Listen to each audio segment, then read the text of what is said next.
Welcome to Breaking Chain. I'm Jacob. And I'm Cody. Cool, and today we're going to be talking about a few small random topics, but we can start off with our weeks in Flesh and Blood, if you want to go ahead. Sure, yeah. I played in 2 armories this week, bringing Dash.io to both of them, because she's awesome. And I think one of the most fun decks in the game to play. I don't know, there's just something great about just gambling. I don't know what it is. You get to look at the top of your deck, and just sometimes you get to see something good, and you get to play out a Boom Grenade and hit. Like, Casino Starvo, more like Casino Dash.io, right? But she's just a lot of fun to play. You get to do like these huge combo turns and surprise your opponent sometimes with what they would not expect. But how about you? What did you do in Flesh and Blood this week? I only went to one armory. I played Jarl like I do.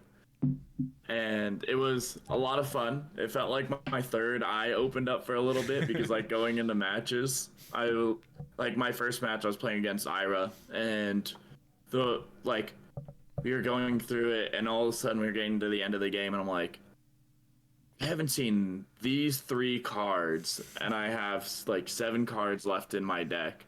And so I drew up my second to last hand, and then based off all the information I knew, without having gotten a pitch stack, I knew what my last hand was, so I was able to, the turn before, play into like my last hand. Mm-hmm. So then it ended up being a Frostfang and a Pummel and 2 blues. But it was like, okay, it was a Frostfang, a Pummel, and the Winter's Bite, the one that's pay 1 or discard, and it created a Frostbite because I stole the equipment. So it was like, I knew that was coming, so I was able to be like, okay, I can't use my Tunic this turn because I need to be able to Pummel next turn.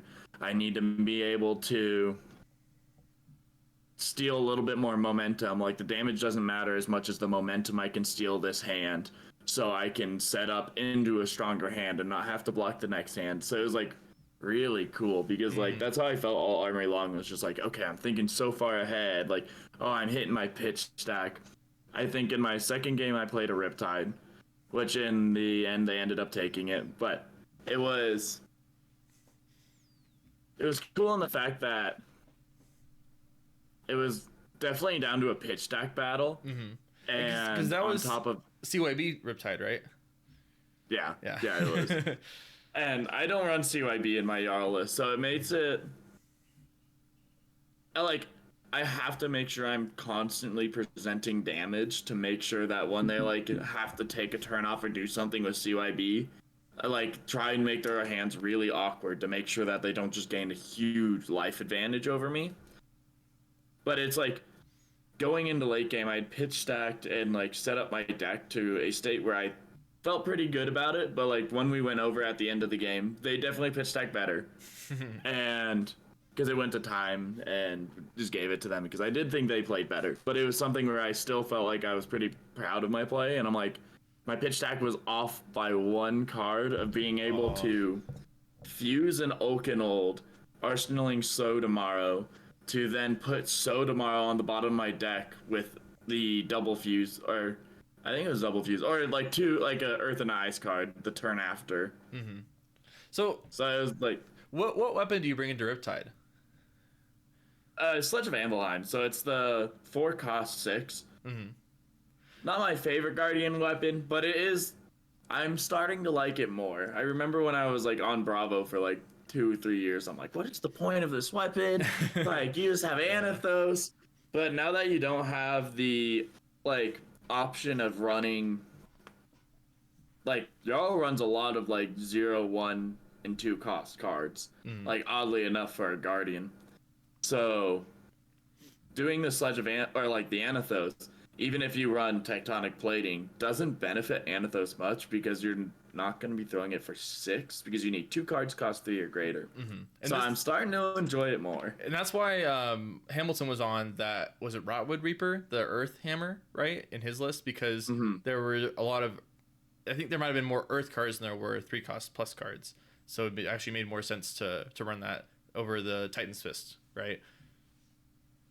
Yeah. It depends, yeah, because Titan's Fist looks for 3 costs, and my deck still runs a fair amount of 3 costs. It's just hard to ask it to every turn have 2 3 costs. or like when you really need it, have 2/3 Right, cost. for Anothos. Yeah. While like Michael Hamilton's runs a lot less 3, but a lot more Earth, so that's where the benefit comes there. Mm-hmm. So, But then sorry, go ahead. I guess does none of Riptide's traps work if you just hammer them over and over and over again, right? If you just send Anvil for 6. You can, and like I don't know, it's something I need a little more practice into to like totally figure out the matchup spread and like if it is just a fatigue matchup. Mm-hmm. But when we sat down and I like cited in my deck, they put in 70 cards. Ooh. So somewhere I was like, they put in 70, I had 61. And I'm like, okay, they're looking. I'm like, this is looking to be already won a fatigue matchup. But then I saw the CYB come out, and Yeah. I think I need to just spend a few matches just sitting down and being like, I'm just blocking out, seeing what happens. Make sure I just keep one blue and blocking out. Versus like the more aggressive plan I had, which was like aggressive through just being efficient with my damage, not playing what's like the most aggressive hand. Like, oh, okay, just like throwing hammer whenever I can, and if like I have a spinal crush, and this is kind of like what's important into like the Guardian Mirrors too, is like spinal crush has no text and Guardian Mirrors or Riptide. Like it's it's a blank card. But the idea is you spend one card from your deck to throw 9 damage, and if they want to prevent all the damage, they have to block with or spend on a normal hand 3 cards to prevent that damage. So it's a deck damage card in fatigue matchups, and that's what's so important about like Spinal Crush and some of those bigger cards. Or like Mangle. I threw it for 10 at one point, not to try and destroy armor, but to try and like rip cards out of deck. Right, and that's like the card deficit you gotta make up for. Yeah. So it's somewhere it's like you gotta play towards that into like a kind of fatiguey matchup. And it was a really good game. I think they did better though on the deck damage part, so it forced me to play more aggressive. And even then, Jarl actually plays a lot more buffs than a lot of other Guardians. Because he's running, at least my list is running the Ice Quakes. Mangle, when I'm trying to push for deck damage, is a 10, which is buffed. Oakenold gets buffed when you fuse it. There's Pummels, which, I mean, all Guardians have Pummels, but that's just another buff. So it's like, yeah. The Inertia Trap got me all 3 times. Then I was no. like, okay, like, I'll do this, and I'll try an Arsenal or so tomorrow, so I can put an Oakenold back in my deck, and then they'd put the Inertia Trap. I'm like, oh, okay. At least remind me, Inertia puts it on the bottom, right? It doesn't destroy it. Yeah. Okay, so at least there's that. You don't lose the card. There are still the generic traps that trigger. So the one that's like pay 1 or deal 2 damage. I did like kind of play around it because I think they did a plan for the worst, which is like reveal 3 traps, show it in Arsenal 1. Yep. And they showed me 3 traps, and I'm like, I don't think very many of them are relevant. I'm like, if I'm looking for this matchup, like on the Riptide side, I'd assume I'd want the just deal 2 damage one just to try and get the life lead a little higher, forcing me to burn more of my deck to block out more of my attacks. So I assume that's what they put in, which I think I was correct on. But like the other thing is like when I'm doing the sledge, I have so much floating all the time that I don't get burned by those traps as much. Interesting. So you're always representing Pummel, but you don't always play Pummel, basically. Yeah. So there was definitely a lot of turns where I think they were prepared for me to play Pummel, and I'm like floating too. And even on like Spinal Crush, the benefit of Spinal Crush is like pitch 2 blues, Spinal for 9. I have the one. I think that happened on one of my Spinal Crush turns where I had the one floating. So they did that trap, and I paid just the one floating to make sure I didn't take the 2 extra damage off of it. Oh, I see. Yeah. It was a very, very good game. A lot of fun. Pitfall Trap, right? Like I said, I think Pitfall Trap. The one that deals 2? No, it's Rock Slide. I can't. Maybe? I think it's Rock Slide. I'm not entirely sure. I know I'm pretty sure it's one of the original traps that they had to errata. Because it's like, oh, you can only play from Arsenal, right? Yeah. Yeah. I can't remember. Here, I can see if I can find it really quick. It's Pitfall. Never mind, I was wrong. Oh, it's Pitfall. Okay. I've been like I was trying to play some more Riptide lately, and so but I'm still I'm still not fully knowledgeable on all the trap names.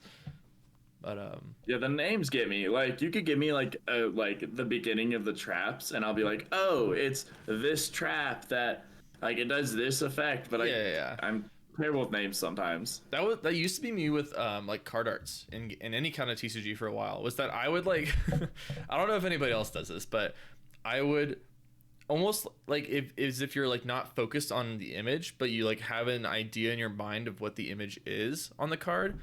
And so like I would play these cards all the time and I would know what they look like, but then it wouldn't be till I actually like stare at the image and look at the art for a while before I realized, oh, this is actually a person doing this instead of just like this blob of an image that I just like associate with this card. So it's like the same thing with the traps. Is like, yeah, I'm the same way where I don't know the names of the traps, most of them, but I know what the card art is and I know what it does, but I don't actually know what the name of it is. Yeah. Yeah, exactly. I'm like, I can tell you the card art, and if you show me the art, I can tell you the effect. But yeah, the names were a struggle. Yeah. And then in my last matchup at the Armory, it was against Zen, which is already a good matchup, especially with a more ice disruption Jarl. But it was something where I think I played to a lot of my outs, and like every single one paid off, which I got lucky that way. But it was somewhere I was still like proud of my play because like the beginning of the game, I was behind on life. But it was something where I'm like, okay, I'm setting up, I'm doing the Jarl stuff, like putting auras on board, moving things around. So it was like I was setting up for I'd say late game. It was like 3-4 turns in when things started getting rolling. But it was like, okay, I got to be prepared and ready to be able to turn this around and throw some damage. Maybe it wasn't even. It was maybe only on the third turn. Anyways, the idea was like, I got kind of lucky with my draws on the second half of the game. It wasn't a very long game, but yeah, that's interesting. So you think that's a favorable matchup for Jarl, huh? At least I think so on my build. Okay. I ended up taking out my tech cards because I had tech cards because there's some Zen players at like our local area. Right. So I had tech cards for the matchup, but I don't know if I've lost to a Zen in the local area. Wow, that's impressive because I've thought of it as the opposite. I always thought Zen was the favored one in that matchup because they have the extra blues and they have just the consistent damage to like get through fatigue as well. But I'm not actually sure. I haven't played the matchup myself, but that's what I've heard through the grapevine is that Zen actually can pretty consistently beat Jarl. So it's impressive that you flipped it with your list. Yeah, and the idea against Zen is like the frostbites don't matter. Like destroying the armor is really not as prevalent in any other matchup because like, okay, you're gonna give them a frostbite, whatever.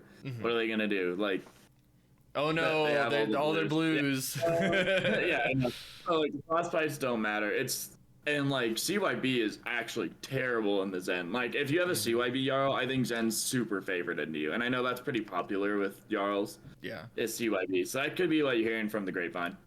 But it's like the idea is you're trying to pressure more like damage and disruption, like Spinal Crush and CNC and those kind of things to like break the Zen's hands more than you're breaking their like resource curve.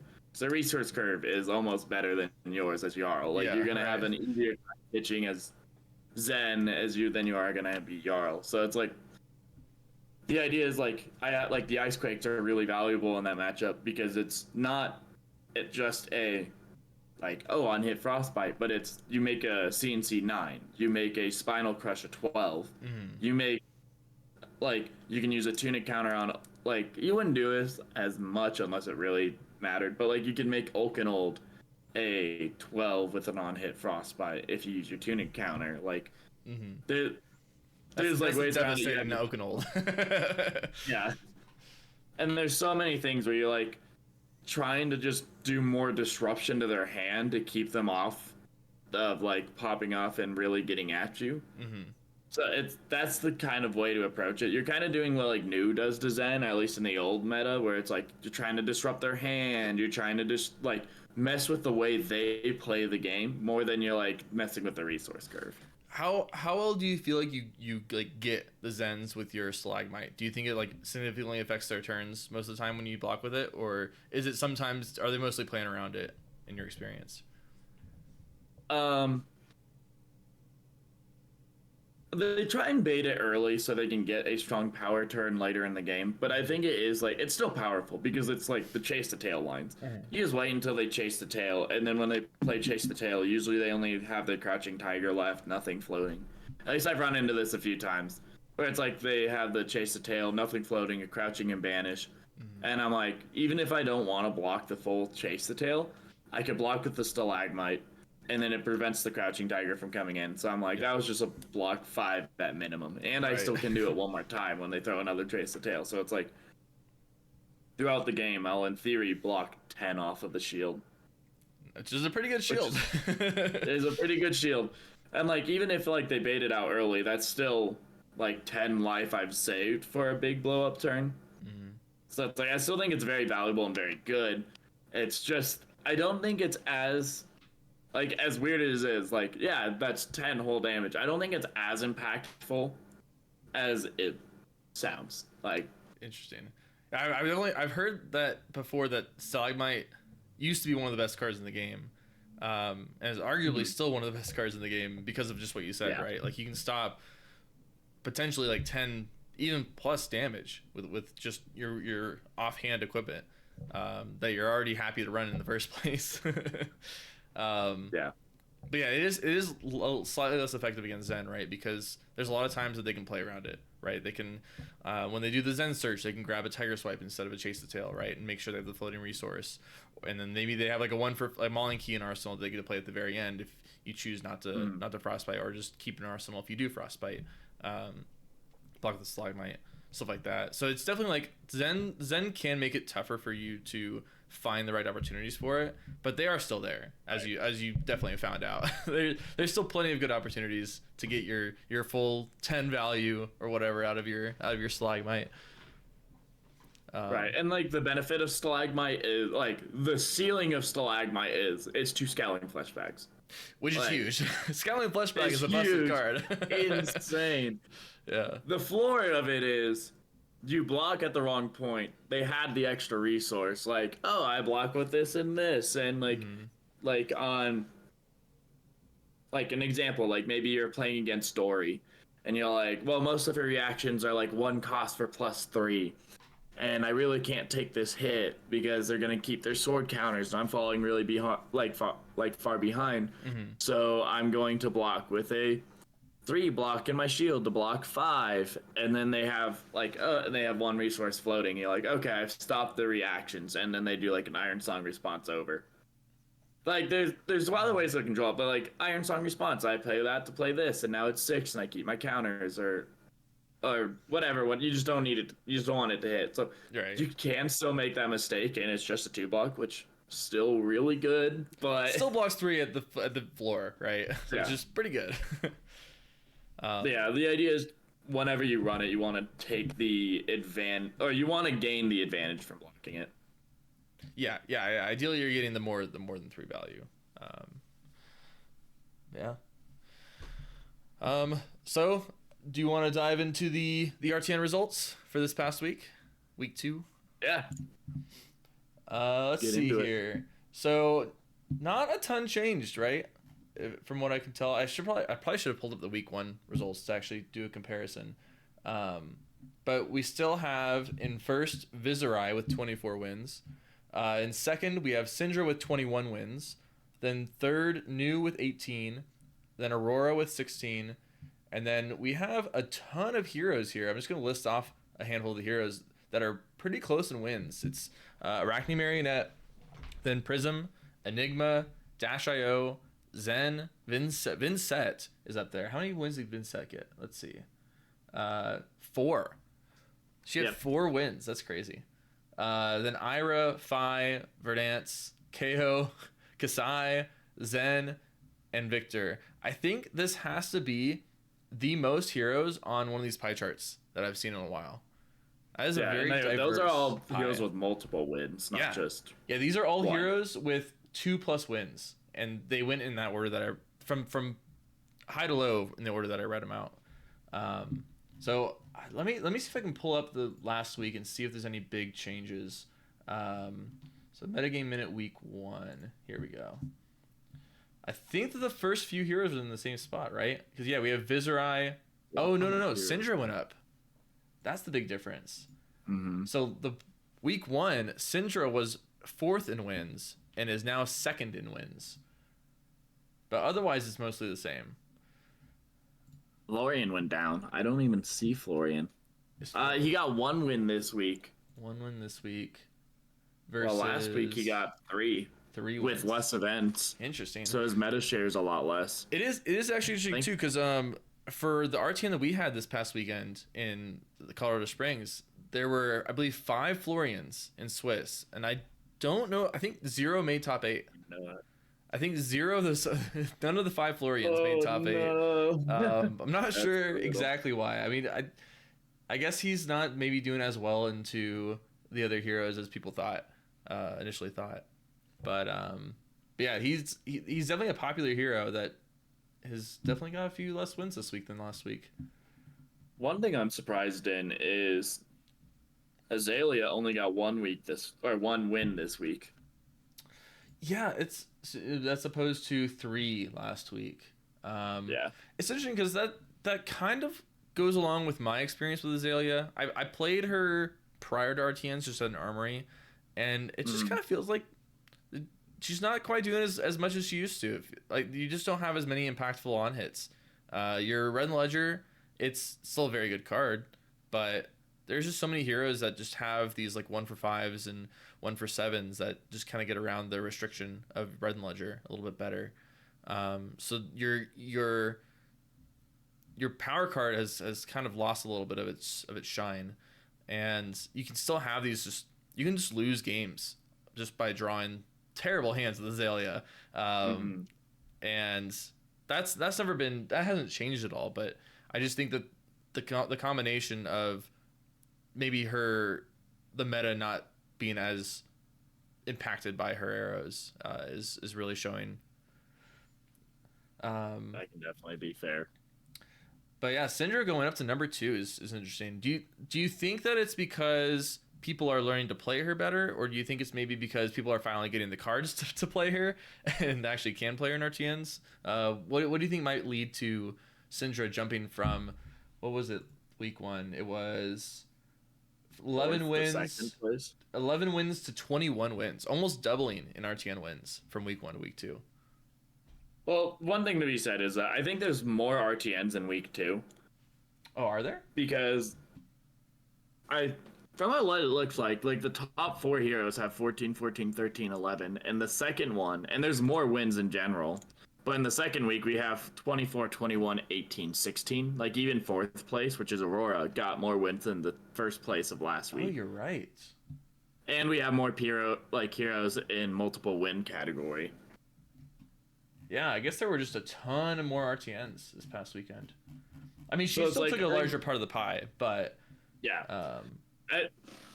I just wanted to say, I think that bringing up how much she won is not as important as the percentage of wins. Right. But I think it's probably a little bit of both, because I know that there's some locals around us that are still waiting on a couple cards to come in. But so it's I can't I imagine some people got more cards, but I think it is just practicing and knowing your hero will give you such a large advantage. And being week 1 of Road to Nats, and you've only had this hero for 2 weeks. Now you go into week 2, you've had more practice, you've had more time, and I think she's definitely defined herself as a meta defining hero, kind of like Viserai is. So it's something that's I think the majority of it is just people learning how to play her. And understand okay, this is how I sequence, this is when I throw the daggers, this is when I need to pop the chest to get a resource to do this extra thing. Oh, this is actually when I block. I'm a red line deck, but man, this turn here I have to block this because I lose to this specific turn. I think it's more of that, and understanding the deep integral ways to turn around your deck and or play your deck to gain the benefit. Yeah, I agree with that. I do think that it's interesting because I've definitely heard from some other podcasts and some other takes that Syndra actually has initially a little bit of an edge on opponents not knowing how to block her properly. So I think that the reverse has also been true, but she's still been overcoming that. Where people are starting to learn you don't actually need to block. You probably shouldn't block the second chain link unless you're just trying to fatigue, which is also not really ideal into Syndra in the first place. But people are learning not to block the second chain link and instead block the third chain link because they'll just flick over the second chain link anyway, right? And so she's not only overcome people learning how to play against her better, but she's overcome or has just gotten more wins despite that. And so it might just be like you're saying, it might just be that people are playing her to a much higher degree now that they've had an extra week to play with her, and are really fine tuning their lists. Another thing I can add is I think with Viserai being such a large slice of the pie, and like I know he was a large slice last week, but even bigger this week. Maybe not bigger, but like him being such a large slice of the pie, people last week could have been a lot more on like disruptive decks that aren't assassin, like looking into Jarl and like for example Jarl, like Azalea, and all these decks that maybe take it a little slow, like Florian, like willing to like block and then throw some disruption your way. They're all awful into Viserai. Because Viserai can just like look at your disruption or look into your like more fatiguing matchup and be like, oh, I'll just set up a board. Rune chance, rune chance, rune chance. Like, okay, I don't get go, or like, I can't do all of this or can't go super wide. You're just blocking me out. Well, like, I'll just stack up 20 something rune chance and be like, okay, 9th blade coming in for 25 rune chance and 9 physical. Like, try blocking that up. Yeah, that's a big deal, right? Because there's a lot of decks that are very defensive, and if you're just making rune chance and passing back, and they look at their hand, they have Shelter from the Storm and 3 blues in their hand. They're just not going to be able to do much. They don't have the same. There's got to be a word for it where you're delaying your damage. You're converting your cards now into damage for later instead of sending it now. But anyway, you're setting up this value for a later turn, and you're not allowing your opponent to actually convert their hand efficiently. And there's a lot of value in that against these slower decks that want to be more defensive, want to be a little bit more trading their hands to play 2-card hands instead of 4-card hands, and it punishes those decks. And yeah, I'm curious to dig into how we think the meta will change once Viserai LL is later in the podcast, because I do think that there's a lot of decks being held back by Viserai right now, and that's why we see Viserai at such a large percentage of the pie, is that he has a lot of very easy wins against these decks. Yeah, one thing that I just want, one last thing on like the meta results itself is there's still no Jarl. There's still no Jarl. It is unfortunate. But that won't stop me. And we'll talk about it later again. Once Viserai LL is, that's one of your terrible matchups, right? Yeah, it's like your worst matchup. Yeah. It's not great. It's not great. Well, maybe not your worst. Enigma's your worst. Viserai is definitely not good though. Yeah. So that's really cool. Lots of RTNs happening. I wish there was an easy number here, so I don't have to I wouldn't have to count it all up to see how many RTNs happened this past week, but ton of them. Definitely over 100. Yeah, easily. Which is crazy. So now that we've gone over the pie chart, we can talk about how we think the meta might shift once Viserai LLs. And maybe it's actually best to go over the Living Legend chart right now, because Viserai is at 944 Living Legend points. Finally surpassed Dash and Vendor Extraordinaire to be the number 1 on the list for LL points. So that just means, I believe, is it 3? I think it might be 3 points per RTN for Living Legend points.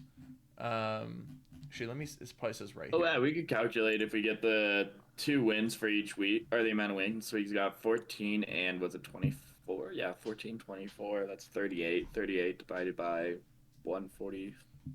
114. Yeah, it seems right. About 3 points per win. I think that's what I heard, is that it's roughly 3 points per win. Yeah. But yeah, so then that means that if there's 56 points left, he has less than 20 more wins before he LLs. And he got 24 wins this last week. So it's very likely, unless the meta shifts a ton and he loses his spot in first for wins, or maybe there's just a lot less events, it's very likely that this next weekend is his last weekend in the meta, or in the game rather. Following Viserai though, Zen was the deck that everyone thought was going to LL first. He's sitting at 922, so he still has 78 points needed. And this last week he only got, how many wins is this? 5 wins, so roughly 15 points. So we're probably going to see Zen live past the RTN season. All of this to say, I mean, yeah, which is crazy considering how Zen has been dominating the format for a while now. All this to say, how do we think the meta is going to change once Viserai leaves? Because funnily enough, Zen is one of Viserai's worst matchups. So with Viserai leaving, Zen doesn't necessarily get any better unless the meta shifts in a way that the other decks that rise to the top are good matchups for Zen, right? So we kind of have to see what else benefits from Viserai leaving before we can even justify if Zen gets better from Viserai leaving or not. But yeah, and like one thing that, oh sorry, I was gonna say, yeah, the one thing I can say is like you definitely have to, like, I feel like, work your way down the pie chart to figure out how they kind of affect it. But with Viserai leaving, the biggest thing we have to try and figure out is like, who's the big bad, like who's the best deck. And it's so weird because it feels like Viserai just affects the meta in such a weird way. I can't like just say, oh, it's definitely Syndra. Like, oh, it's 110% Syndra's the best deck. There's no discussion. Like, I honestly like can look at this and be like, well, I could see Syndra going down. Like, I wouldn't say a lot, but like I could definitely see her going down like a few pegs. But it all depends on like the structure. Yeah. It's a very like nebulous change that has so many different knobs twisting to not give a clear answer on what will be the best deck. But we can kind of go down this list going by the highest win rate from last week and kind of go from there. Unfortunately, I'm actually not that aware. Does Syndra have a good Viserai matchup? Is that who is favored in the Viserai versus Syndra match? I have no idea. I'm honestly, I have no idea either. If I were to take a stab, I would say, I would think Viserai is probably favored. I would if I were to guess. My assumption is Syndra's favored because I assume she can go faster. But that would be my assumption. The only problem I think Viserai is better into the field. I think Syndra's better into Viserai is my thought on it. I think it really depends on how I assume the Viserai lists are typically built with Syndra in mind. My thought process is Viserai has a pretty large fridge, such that he can probably block the maximum momentum fairly easily, and he can kind of do a bit of setup early turn and then start really popping off and throwing large turns. Whereas Syndra has like really consistent damage and consistent turns. Viserai can kind of block and be defensive and then do a really strong Mordred turn, right? And kind of and come back that way, right? But I'm not sure. I feel like it's pretty close. Regardless of who's favored, I think it's very close. It's probably at most 55-60 for whoever's favored. So I'm not sure how much Syndra gains from Viserai leaving. Long story short. Then we have New. Now, New doesn't actually have a good Viserai matchup, but has been performing really well despite that. Third, was it also last week? It was second, week 1, New was second in wins, and week 2, third in wins. But she's now losing one of her worst matchups. So that's kind of interesting. And following that, we have Aurora. I don't know actually if Aurora had a good Viserai matchup or not. Yeah. Here, one sec. I did pull up Sorry, I went on a Oh, did you quiet pull there, but I did the pull. lists or the percentage, the win rates? Yeah, I went on to February and Nice. pulled up the win rates and going down to Viserai. The first thing I found is it is like Syndra. I think Viserai is 52 to 48% Okay, on that sounds right to me. Syndra. Yeah. Which is like, yeah, again, very close. And again, take everything with a grain of salt when it comes to Talishar. Right. Viserai has some insane win rates. Oh my goodness. I'm like looking through and oh my goodness. The only bad matchup Viserai has is Zen. Yep. The only one. Yep. Everything. I haven't looked at this. Oh my goodness. That's He has a interesting. 50% or higher. Oh no, except for no, there's actually a couple. Sorry. Oh, is there a couple? So that's like insane. Like 49 on dash, regular old dash. Okay. Yeah. IE. Yeah. Can you go? IE, Can yeah. you go like from the lowest win rate up for Viserai, like the bottom 5 heroes? Yes. So it was not Syndra. It was Zen, Dash IE, Okay. and then you have Aurora and Azalea at Viserai's 49% win rate Interesting. against those two. So that's interesting. So Aurora actually had a favorable Viserai matchup then, barely, but just a little bit. Yeah, and I can assume that's just a like. Yeah, it seems really Very even, close. but Very close. And what were Viserai's best matchups? And we can start with top 5, but let me know what the win rates are. We might even go deeper on that. is there a way I can just click on Viserai and my screen's. Are you? There, Oh, there we go. Okay. So his best matchups are. Let's see. Let's go off of.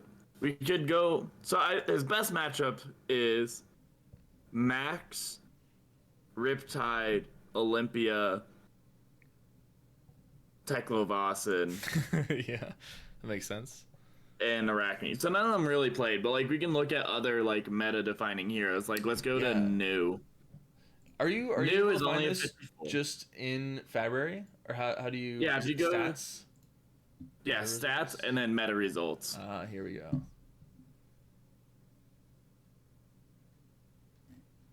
But like looking at this, like he just has such an advantage over so many heroes that it's hard to say.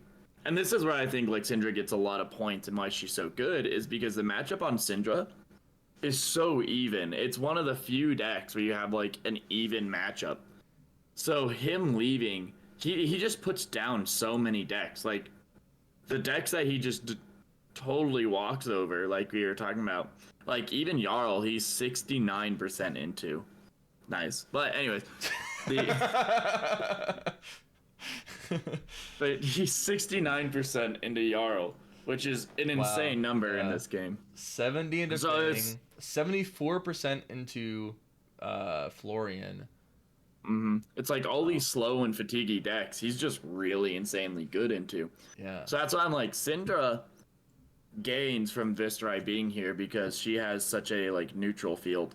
But then you have all these other decks that I think are gonna be like just like freed in a way because like you have these slow decks like Riptide, you have Teklovasin, which I don't know how well Teklovasin's gonna do in general, but like just as an example, like Teklovasin, there's Verdant's also at 69%, Azuri at 69%, you have Prism is even bad into him at 69%, you have Leviah losing 75% of the time.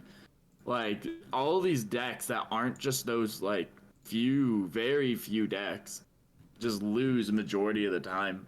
Like even Dash.io, who you'd think would be pretty alright, is at 50 set like Viserai's 57% win rate, and that's one of his worst win rates. Like so to see him go is like he's gonna I think a lot of decks are gonna gain from him leaving.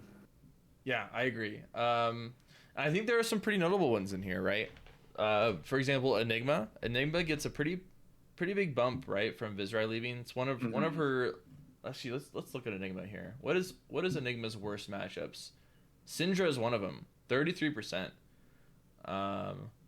followed by Aurora at 44, and KO, Viserai, and Zen. That's interesting. So only a 33% win rate into Syndra. I'm not sure I fully believe that number. I feel like Enigma's Yeah, and that's why I'm like, better. I think that's the Talishar effect. Right. Well, like, yeah, the numbers I think are exaggerated on Talishar, so I'm sure like Viserai is not actually winning that much, but that just shows you how dominant he is over the field. Mm-hmm. But I do think that Enigma gets a pretty good bump. I think Riptide gets a pretty big bump. I've played Riptide into Viserai once and felt just how bad it was. And I wasn't even like a fully defensive Riptide. I was a pretty aggressive Riptide, and still not a good matchup at all. Right. And then what else would get some? Probably Dory had a really bad Viserai matchup, right? Like Hatchet's Dory. I assume so. Dory, I didn't actually 37% win rate. Yeah. Yeah, so that's 66% of the time. That's pretty rough for Dory. Yeah, so Dory gets a bit of a bump. We just have a lot of decks that have a chance to really start shining now that Viserai's gone. And because of that, we have some secondary ripple effects, right? So if Enigma and Dorinthia and Riptide are starting to become more popular, then we have some other decks that can take advantage of those, right? Like the aggro decks that can maybe get around and present too much damage for Enigma to be able to block through, right? And disrupt through. We have maybe some of the Guardians that can come back that just had abysmal Viserai matchups. They still have terrible Enigma matchups, so actually maybe they don't get any better. maybe this is one bad matchup getting replaced by another when Viserai leaves. I think the biggest question in this meta is once Viserai leaves, how big is Enigma in the meta? Does Syndra still keep Enigma down? Like if Enigma's still a big meta option, I think the meta looks pretty same, except like Enigma moves up and a lot of the smaller decks stay the same place they are. But if it's like moves around a lot and like say Syndra's still one of the best options, say she's still like number 1 or number 2, I think Enigma stays down. But then all of a sudden these slower decks have a much better like matchup spread. So like you look into Syndra, she has a 51% matchup win rate just in general. There's a few good matchups, and I think that's fine. But like outside of that, like I think that it just opens up, if she's best deck, it just opens a lot of room for a lot of decks to have play. Well, if Enigma ends up moving up, it might just be the same kind of meta where it's like you have Syndra who can take out Enigma, and Enigma keeps the field clear for Syndra. Yeah, Syndra actually has a pretty good matchup spread, it looks like. Pretty much only bad into Jarl, Prism, Zen, and I guess Guardian. No, not even all Guardians, really just Victor. Syndra's matchup spread looks actually really good. Yeah. The more I'm looking at it. She's really bad into Vincent. I didn't know that. Makes sense, but... Yeah, that's kind of funny. I wonder... I don't know enough about that matchup to know why it's that bad. She probably just presents enough, like, uninteractive disruption for Syndra, because she can't pitch to Arcane Barrier. So you send 2 Rune Chants, and you're like, when you lose life, banish a card from your hand. Like, not only... It's just impossible to block instead of, like, having the choice to block. But that could just be... That could, again, just be Talishar data. You know... On top of... There's a lot of games of this. There's 13,000 games. Or not 13, 1,300 games, sorry. Oh, in Divinza, I think I saw that too. Yeah, in Divinza, yeah. The thing that confuses me the most about looking at these stats is Zen. I don't understand why Zen is performing so well, so poorly at these RTNs compared to what his win rate would suggest. I feel like he should be doing a lot better. I'm kind of surprised. He has a good Enigma matchup. He has a good Syndra matchup. He has a good Viserai matchup. His new matchup is... Where's new? Why can't I find it? There it is. It's 43%, so it's not great, but it's not the worst. But out of the top 4 heroes... Actually, how is he into... He might be bad into Aurora. Hold on. Okay, he's actually bad into Aurora, too. So the top 4 heroes, he's actually not great into 2 of them. So maybe that's why. Maybe it's just New and Aurora can kind of keep him down. Prism's also not great for Zen these days because he doesn't run as many poppers. They're usually only on like 3 CNC. That's about it. And CNC is like a kind of a pseudo popper into Prism anyway, since it's not for 7. But I wonder if maybe Zen gets some points. But now that I think about it, I think you know what maybe one of the biggest winners from Viserai outlawing is? Prism. I think Prism gets a lot from it. She has a good Syndra matchup, a good new matchup. Aurora, I think, is iffy, but a good Zen matchup currently. I think Prism might be one of the biggest winners, especially if some of the other decks are going to come up in popularity that she just can kind of stomp over. Yeah, it's going to be interesting because it definitely looks like something that she gains a lot from. Again, sorry, I'm trying to like process how that matchup is and do a few things. Which matchup? It's like Prism Enigma. Because it's interesting because like I play very much Guardian, so sometimes like processing other matchups give me. Yeah, Right. she's not very good into Enigma. 43%. Like not terrible, but yeah. Again, I think the biggest crutch of this meta is like you can see a lot of decks moving around and gaining a lot of meta share if Enigma doesn't grow. If Enigma stays her size and like Syndra's not as strong and her big like aggressive decks Enigma struggles against stay high in the meta, I think that it's like gonna be a pretty spread meta. I wouldn't say it's like hunted or not hunted, heavy hitters level. Sorry. Yeah. Like I can't say it's heavy hitters level of like you could literally play anyone, but I could say it's like, oh, you could probably sit down and play like 90 something percent or like even 75% of the field and feel pretty comfortable to win like an RTN or a Pro Quest if Enigma stays down. I think Enigma just has such a crazy spread on a lot of heroes that all of a sudden if she becomes top deck, it's really gonna just keep the meta kind of where it is. So I think that the way we can, unless you have anything more to say, I think we can cap off this segment of the podcast by posing a question to you, and maybe you can do the same to me. If you took a look at this chart for week 2, the pie chart for the number of wins, and I asked you to create a prediction for what you think would change week 4, assuming that Viserai is LL'd after week 3. If you had to take this chart for week 4, what do you think the top 5, maybe 6 heroes would be? I'll try my best to give you top 5. Yeah. First, I'm just gonna get them like out before I give you a list of. Yeah, you don't have to do the ordering, just like the top 5. It doesn't have to be like the breakdown or anything. Okay. I think Syndra, New, and Aurora stay up on top. I think, personally, I could see Prism moving up. And is there like a Black Horse deck that maybe just like jumps up and does crazy things? You mean a dark horse? Sorry. Yeah, sorry. There could be. Maybe like Kano. I find it hard, like it might for a week be Kano, but I can't imagine he stays up there. I could see I'll give you those four. Okay. So you got Syndra, New, Aurora, and Prism, and then it's either I'm gonna put Enigma. I'm gonna do a Dark Horse. I'm gonna Vincent. Vincent. Ooh. I wanted to say Victor, but like. Ooh, Vincent. I think it's a spicy one. I like it.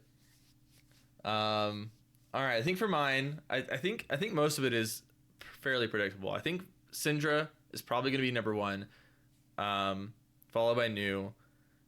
I think Aurora maybe stays in top 5. I'm not sure where she lands though. I'm gonna say Prism is actually not gonna be top 5. I think that she'll be a good pick, but I still think that her play rate won't be quite high enough to be a top 5 deck in terms of number of wins. But I think Enigma will take one of those top 5 spots. I think it'll be Syndra, New for top 1 and 2, and then Aurora, Enigma, and Zen for the other 3 spots in the top 5, and then Prism probably 6th. That's my prediction. Maybe Mario is fighting for 6th with Prism. Zen is interesting. I think Zen's play rate, I'm just surprised it isn't already much higher. I feel like Zen should be already at the top of this list. So that's kind of my prediction. When Viserai leaves, is that he'll just get the play rate that he deserves, or the win rate that he deserves in the first place. Well, cool. We'll have to see if our predictions pan out. We only have 2 weeks before. Well, I mean, there's a chance. There's a chance that for some reason, maybe all the people that won with Viserai don't want to play the next 2 weeks, and his wins just drop because his play rate drops, and he just doesn't LL next week.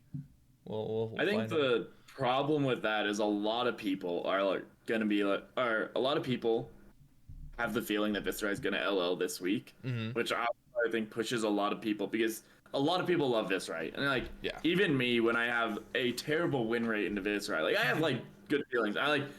When I sit down, they're like, "Oh, I'm on Viserai." I'm like, "Oh, that's cool. This is fun." Whatever. Right, one of the classics. I might be smoked, but yeah, one of the classics. So I can't imagine coming into this week, everyone's like, "Oh, he might LL this week." All these people that used to play him, even if you're not on him now, I feel like he's gonna get a huge boost in play rate, because people are like, I gotta give him one more run for the road. That's a good point. So it's I think his chance of LLing this week, if there isn't already enough RTNs, to the same amount of RTNs, if there's less RTNs, are still higher, just because I think his play rate's gonna go up by even a few percentage, which ends up being a lot in the long run. Yeah, one last hurrah. No, I think that's a good point. Yeah. I think that has happened a lot of times in the past too.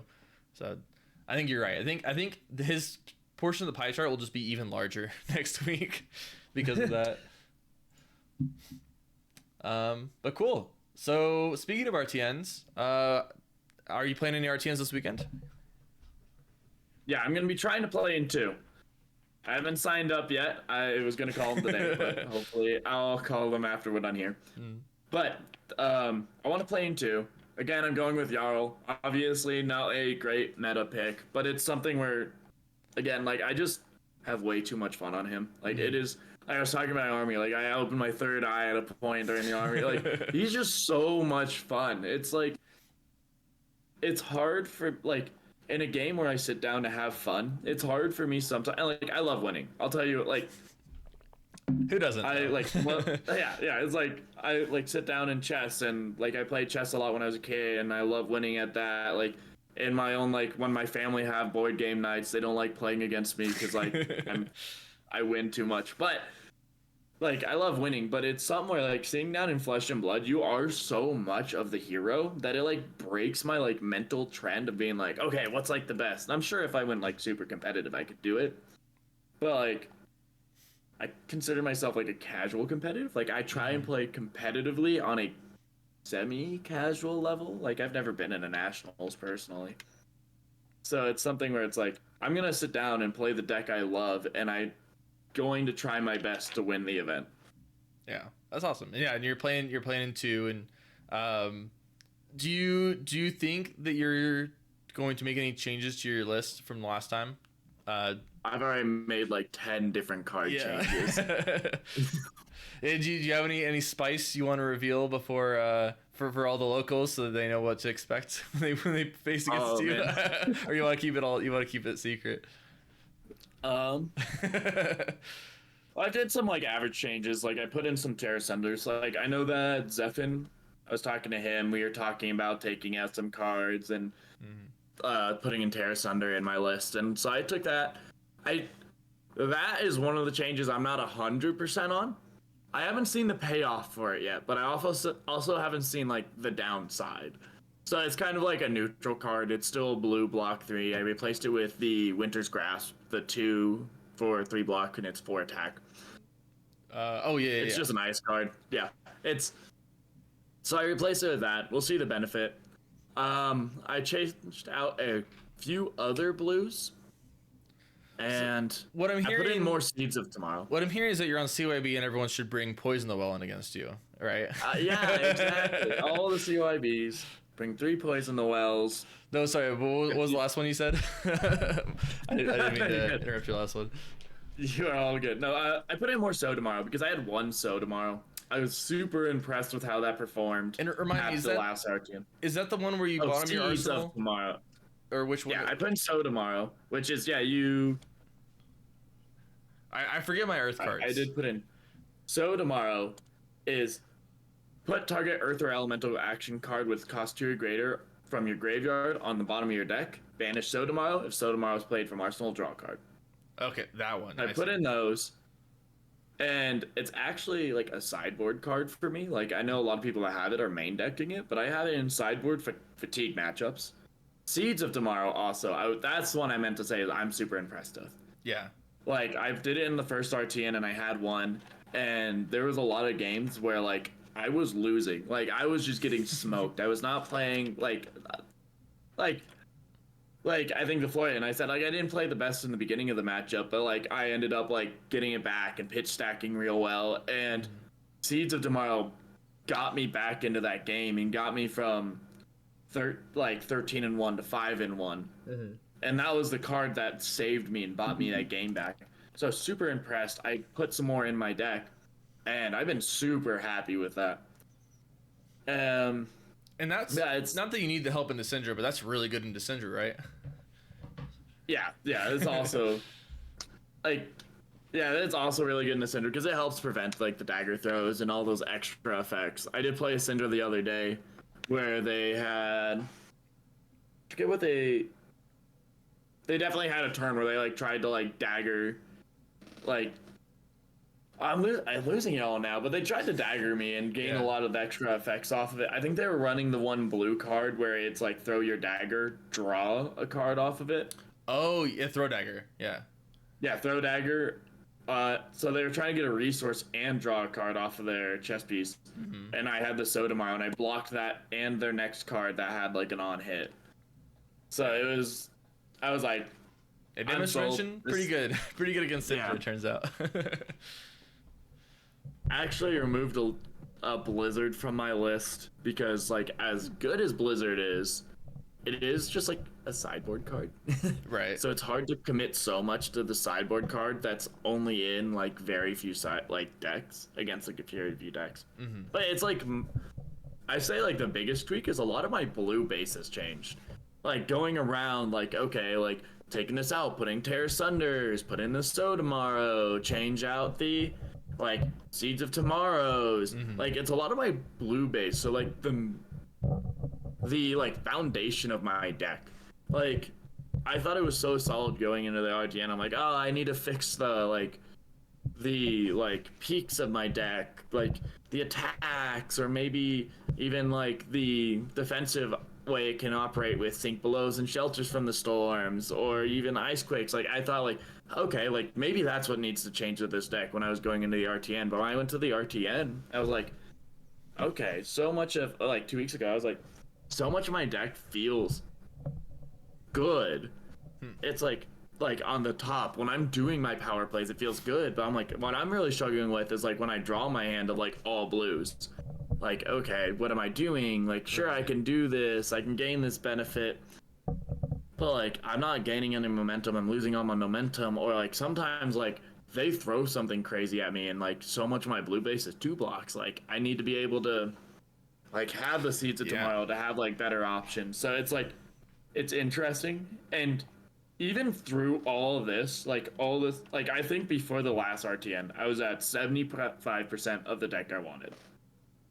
I think I'm like, Jarl is now at 90% of the deck I want, which is crazy because like 10% of 80 cards is still like 8 cards that I'm like looking to change. Is that percentage like a confidence level of the deck construction, or what is that percentage that you're giving?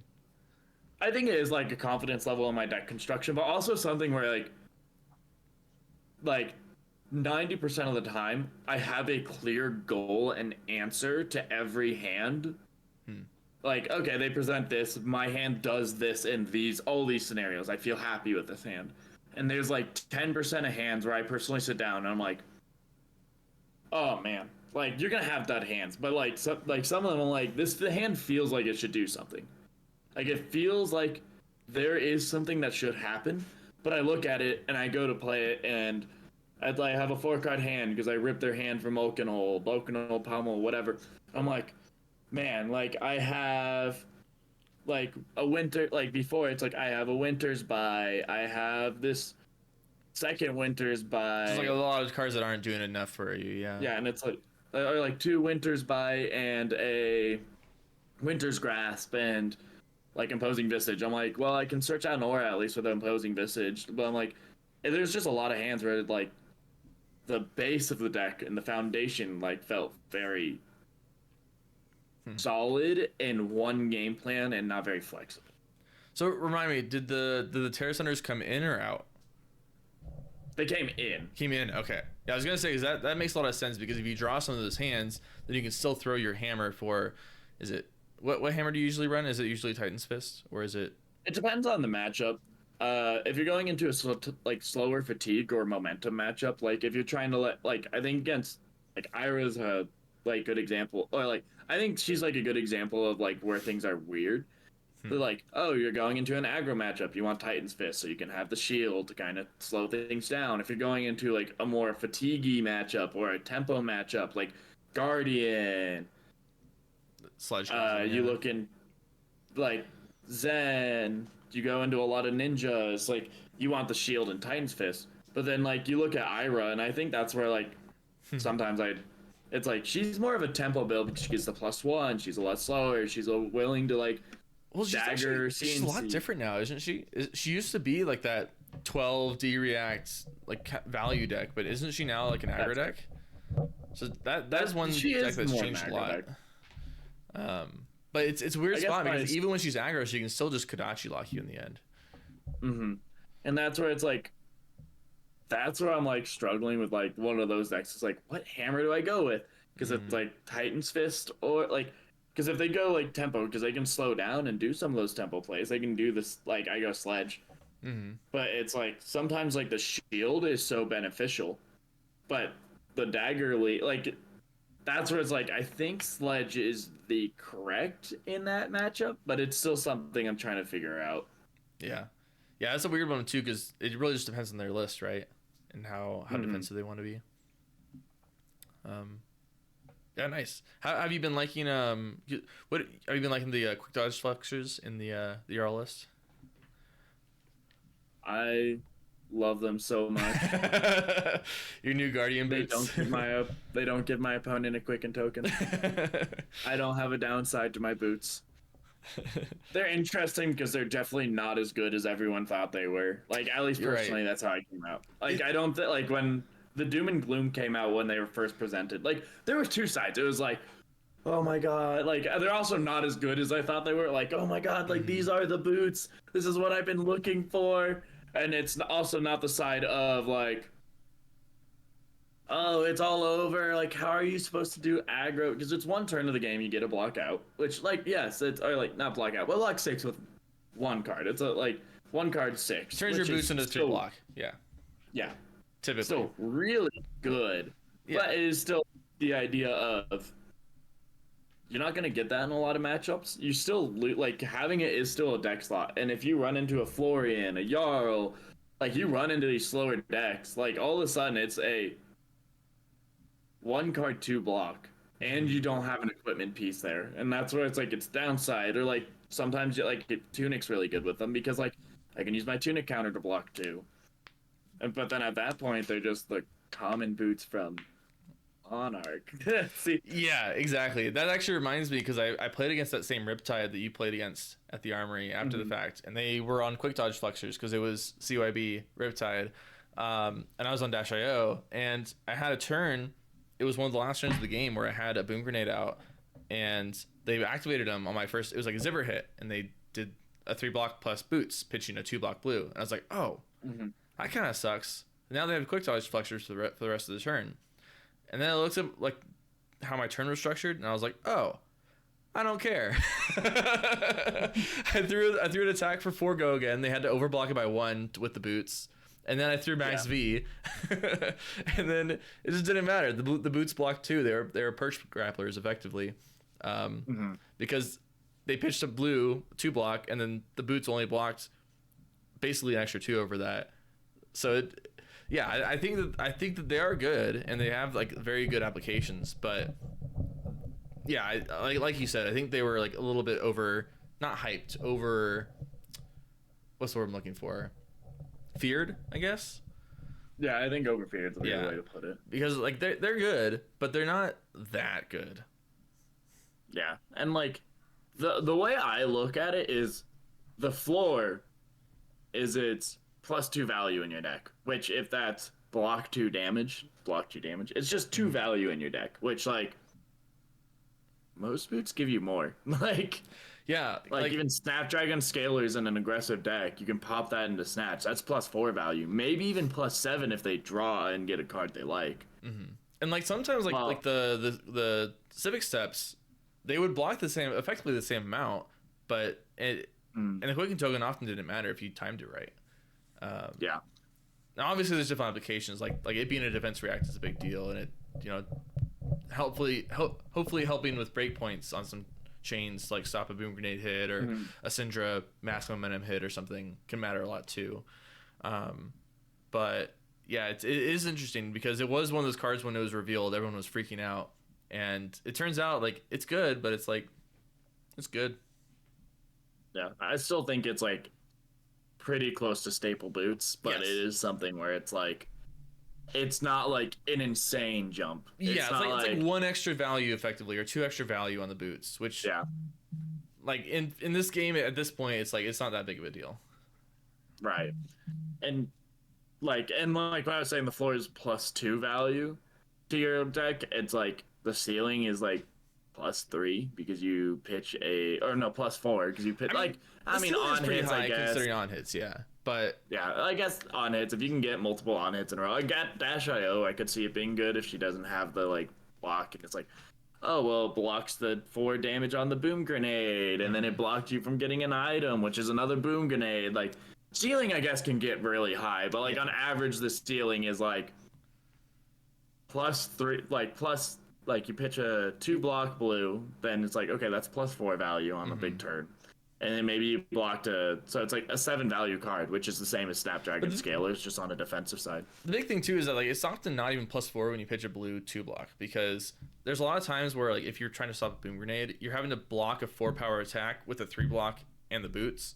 And so it's like it's rare to get the +4 value off them. You're typically getting +3. That's true. But obviously, yeah, when it comes to on hits and stuff, it gets a little muddy in terms of how valuable it is. But if I'm ending with the max V and the boom grenade's hitting anyway, then the boots block 3. So. Like it's hard to like put a value on them, but it's like I think on average, it probably blocks 4 damage in an on hit. It's just like pretty good. I could agree with that. It's like, yeah, good, but not concerning in terms of it being bested. But yeah, any other things you want to talk about for the upcoming RTN this weekend, or RTNs potentially? I can't say there's anything like too crazy. Like the expected meta, I think that like going to the last RTN, there wasn't that many Enigma. I'm feeling okay. I haven't gotten too many games into Syndra. I might be a little amiss, but it's like I'm feeling okay into Syndra. So it's like I'm feeling pretty okay with this deck, and like my deck's teched more towards Prism. I know that like we were looking at the Talishar win rate, and like I took a little sneak peek, and Jarl's like, like I think it's 33% or something crazy. I can't quite remember. It was something really bad. Oh wow, yeah. Prism has a 68% win rate in DRL according to Talishar. That's pretty good. So I'm teched a little more into Prism to like help with that matchup. But like outside of that, I can't say I feel too bad about my meta pick, especially in the like R area. How do you feel into Like new I as Jarl? Still not good. No. Wait, what are the stats? Still on that not one, good. actually? It's I can't say it's awful because like my blues do nothing for new. Like I take out any blue that actually matters, Yeah. and I have like other blues that like new doesn't really do anything with. Like so tomorrow, like yeah, that's a super powerful card if you let me keep that. But for you, you can't put an elemental card back on the bottom of your deck. Okay. Mm-hmm. Like Winter's Bite stays in, which I'm like, sure, Fine, that's yeah. kind of annoying. I have to get rid of a card, but it's like if I have multiple Winter's Bites, I pitch a blue, and then you can rip one card. Like it, Imposing Visage doesn't do anything for you. Tear Sunder does nothing for you because I don't have any Guardian attacks at blue. You're only That is the nice part, like, isn't it? yeah, Frozen to Death does nothing because you can't fuse it. Crumble to Eternity. Oh no, you're gonna get Dominate next turn. Well, I mean, that's actually Like, kind of Channel Mount that's not Eisen. terrible, I will say. That's not terrible. No, that's not terrible. But it's something where it's like I still get to do my hand and respond and think ahead whenever you do something like that. Channel Mount Eisen does nothing. You can't create Frostbites. Channel like Frigid. If I have a defense reaction that turn, oh no, it costs one more. But I already pitched a blue to your Winter's Bite. Oh no, like Yeah. Did you? Because you didn't like play any Autumn's news. Touch is like the scariest thing that you get out of my blues. Oh, which yeah, is one card a 5. 5 attack. Yeah. Like you get all 3 Autumn's Touches and you have the Slithers. Like you can stack into a 15 damage turn. Like Just free 15. I mean, it's a free 15. It's a pretty good turn. Yeah. I mean, you still have to have the go again, but it's not as bad. It's not like when you're sitting down as like Victor and all of a sudden you pair in a new and they're like, "Oh, would you look at that? I'm gonna throw 16 out of the 2 cards in your graveyard or your banner zone." Like all those 8 attacks. It's like he has so many just Guardian attacks, and they have on hits or crush effects. It's like, oh, Terra Sunder into that, or like maybe he doesn't run Terra Sunder anymore. I don't think I ever ran Terra Sunder. But anyways, like you get all these benefits. Of, like, a lot more attacks to throw. Yeah, well, like in Jarl, like you have to not only one, like a lot of cards do nothing, but like. Okay, so like my blue thing, or like pitching a blue does nothing, but like also, you have to hit the like 3 cards in my deck you actually care about, which is like harder than said because I'm not blocking with them. They're all pitched. It's my Autumn Touches that I'm pitching down. It's so also, you just have to hit them off. It is also interesting that like your Ice Disruption, I feel like is actually somewhat impactful against new, right?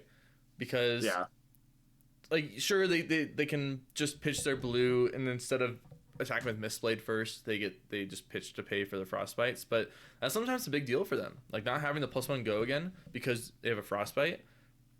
And they're forced, sometimes they don't want to pitch a blue for their turn, right? They just want to like leave no witnesses you or they want to do something else like that.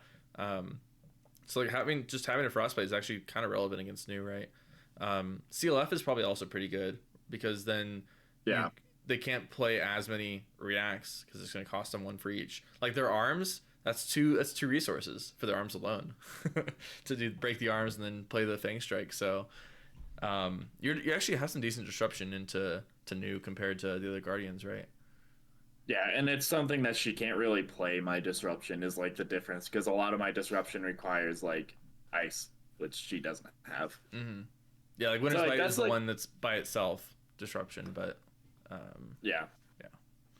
And of course, it's annoying, and it's definitely going to affect you. Like, if you do that just to do a normal one of your turns, that's still really good. Like, I'm not going to tell you it's not good, but it's something where it's not.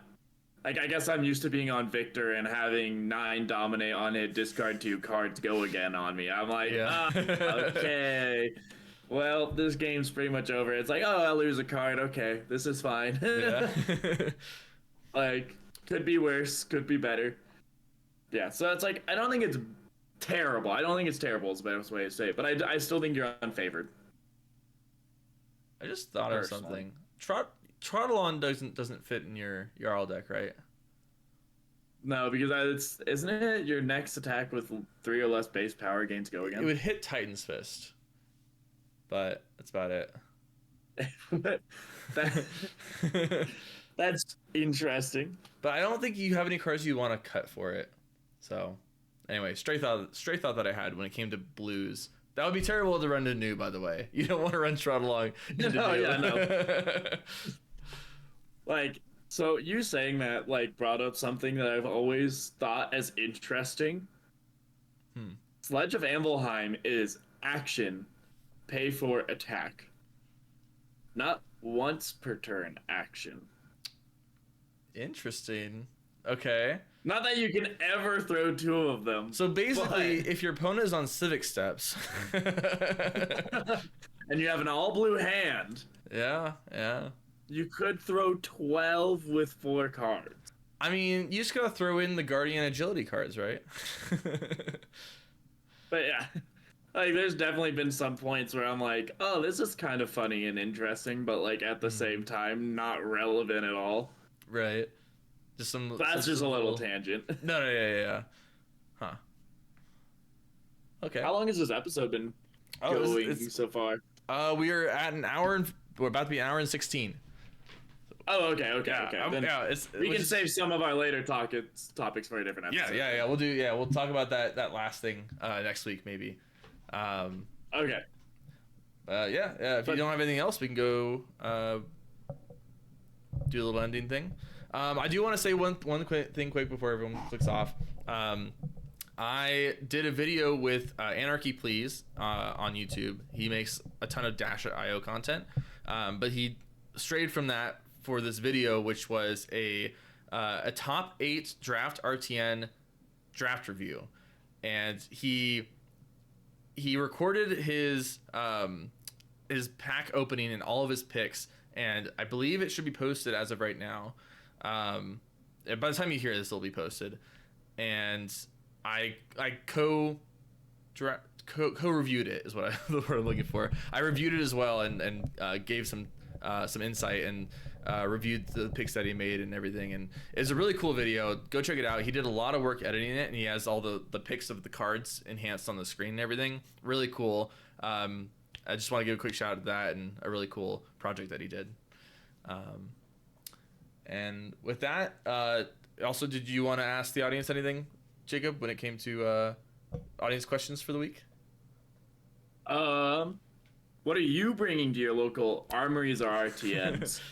And yeah, what are you bringing? Who do you like to enjoy? Who's your favorite deck? Kind of that general question of who are you bringing? Just anywhere. Yeah, and also if you have any questions for us in general, feel free to shoot that in the comments of the YouTube video. I believe Spotify actually allows comments, and hopefully this episode will be premiering on Apple Music as well. I'm trying to make the account for that. I think I finally figured it out. So if there's comments on there, you can comment on there as well, and I'll see it. But if there's no comments on there, head over to the YouTube channel and shoot a quick comment. Let us know if you have any questions about us, or if you want to respond to Jacob's question about your RTN picks. And with that, I am Cody. And I'm Jacob. And thank you for listening. Thanks for watching. Yeah, and watching.